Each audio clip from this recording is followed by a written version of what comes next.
So here's an ugly little idea. So that's relevant to the question. So imagine you're playing around with cocaine. Now, I'm using cocaine because it's very addictive, but it's a very interesting chemical because it's a dopaminergic agonist. And what dopamine does is two things. It makes you feel like what you're doing is worthwhile, but it also, imagine that there's a bunch of neural circuits that are active and then they get a hit of dopamine, or you do. Then those neural circuits get a little bit more powerful.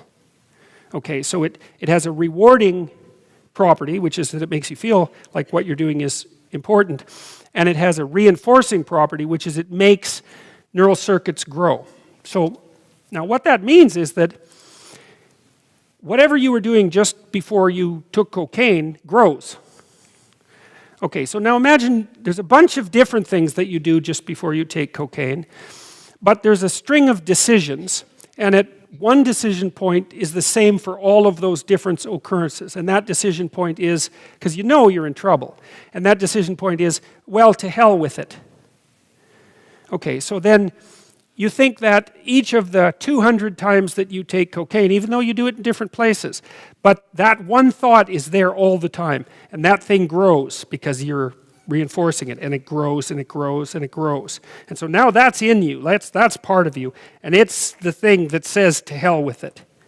Okay, so now, and maybe that's not such a good thing to grow inside your brain. So then you're addicted, and they take you to a cocaine treatment center, and after a week you're no longer physiologically addicted. You're not craving, you don't have a problem, as long as you're there. But then they take you back to your normal environment, and you see, like, Cocaine Joe, your friend, and as soon as you see him, up that thing comes, and bang, you're back on the to hell with it track. And that's where you will end up too, if you reinforce that particular perspective long enough. So that's akin, in a sense, to this decision-making process. You know, if you take the low road, then that wins, and it gets a little stronger. Because everything that wins neurologically gets a little stronger. It's like a Darwinian competition.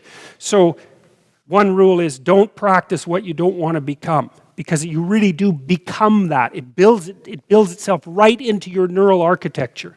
And that's one of the terrifying things about addiction, you know, because you think, well, it's kind of psychological. It's like, yeah, kind of. It's also kind of neurophysiological, and you build a one-eyed cocaine monster in your head if you hit yourself enough with something that reinforcing.